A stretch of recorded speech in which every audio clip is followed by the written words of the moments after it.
Hello everyone, my name is Adhiambo Opondo and I am the founder of Birthmark Kenya, where we believe every birth leaves a mark. Now today we're actually talking about the scarcity or the unavailability of hydroxyurea and paludrin in the country, more so within Kisumu County. I mean, we see our warriors, not taking medication and the kind of pain they're in. It is not something, it's not a beautiful sight. I mean, we are appealing to all the stakeholders to help us get medication and to make it accessible, because even the drugs that are actually there in the private pharmacies or chemists are pretty much expensive, and most of these parents cannot afford this. We're talking about 55 to 59 bob per capsule. That may be little, but trust me, it's a lot, because this is a drug that you take on a daily basis. Man, we need to do something, and some of us just have to make noise, because if we don't, who will fight for us? And again, someone said, if you don't use your voice, you will surely lose it.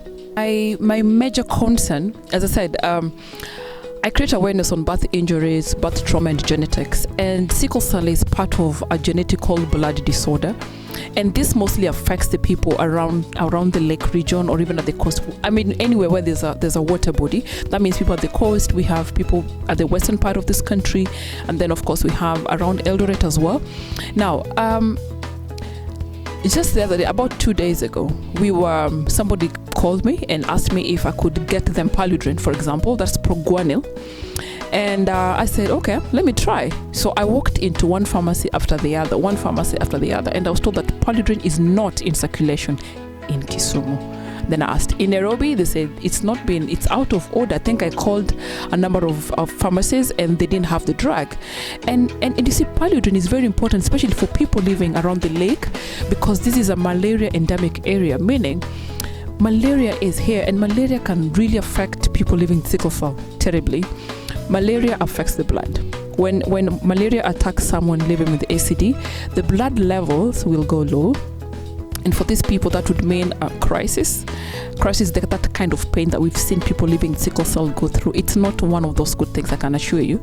And we have hydroxyurea. Now, the role of hydroxyurea for people with SCD is to help maintain the shape of the blood to be circular or round, if you like it, because people living with SCD have sickled cells, red blood cells, which make it a little bit hard for blood to travel, meaning there's less oxygen transported into the body. So that brings about a lot of pain. If we are infected, then we're somehow affected by someone. I mean, we have friends, probably even at workplace, where we've seen that they get hospitalized all the time.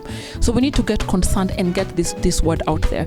Remember when TB came, people were harsh about it. Remember when HIV came, nobody came out to speak about HIV. Remember when cancer came, nobody was talking about cancer. Now, we have sickle cell, which is a genetical disorder. This thing can affect anyone.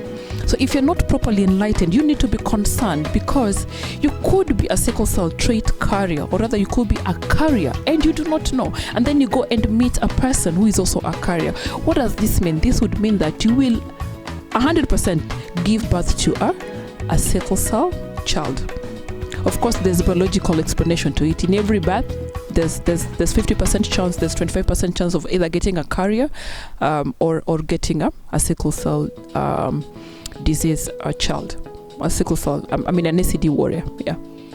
So all of us need to be concerned, and the reason why we need to help our people is to kill the stigma. Long time ago, they used to say that sickle cell was a disease for the poor, but not much was done. So we need to make noise about sickle cell, and we need to end this by 1, going for gene counseling, 2, going for gene therapy, gene counseling and testing, so that we know our genome. That is